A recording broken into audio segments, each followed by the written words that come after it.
Greetings. This is Peter the Patriot. I would like to share with you some of the quotes of the Founding Fathers in relation to the Constitution and our government during this time. The power under the Constitution will always be in the people.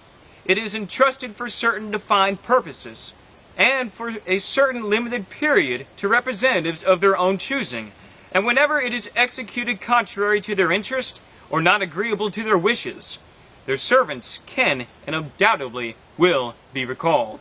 George Washington.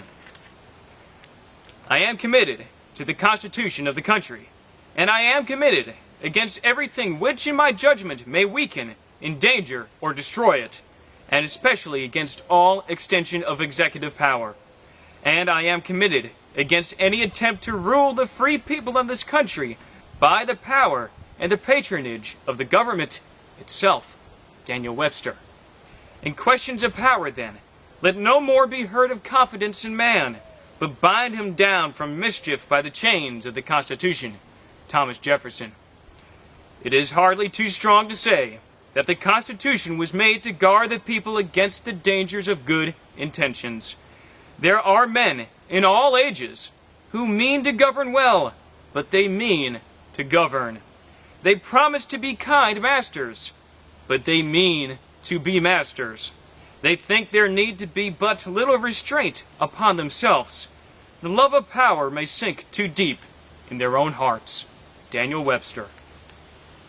I, however, place economy among the first and most important republican virtues, and public debate as the greatest of dangers to be feared.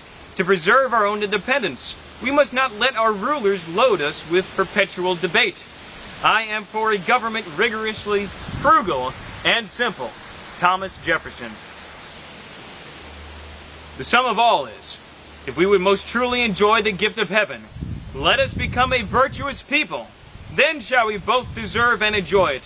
While on the other hand, if we are universally vicious and debauched in our manners, though the form of our Constitution carries the face of the most exalted freedom, we shall in reality be the most abject slaves. Samuel Adams. We in America do not have government by the majority. We have government by the majority who participate. All tyranny needs to gain a foothold is for people of good conscience to remain silent. Thomas Jefferson. A well-instructed people alone can be permanently a free people. James Madison. Say, whether peace is best preserved by giving energy to the government or information to the people. This last is the most certain and the most legitimate engine of government. Educate and inform the whole mass of the people. Enable them to see that it is their interest to preserve peace and order, and they will preserve them. And it requires no very high degree of education to convince them of this. They are the only sure reliance for the preservation of our liberty. Thomas Jefferson. They who are willing to give up essential liberties in order to obtain a temporary security deserve neither liberty nor safety, and lose both. Benjamin Franklin. The preservation of a free government requires not merely that the metes and bounds which separate each department of power may be invariably maintained, but more especially that neither of them be suffered to overlap the great barrier which defends the rights of the people. The rulers who are guilty of such an encroachment exceed the commission from which they derive their authority and are tyrants. The people who submit to it are governed by laws made neither by themselves nor by an authority derived from them, and are slaves. So let me tell you this. If you're looking for answers, look to the Lord most and foremost.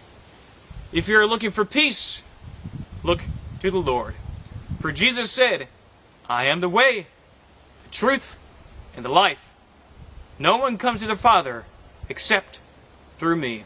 And that is where we will find the most peace. Thank you very much. Sincerely, the Patriot.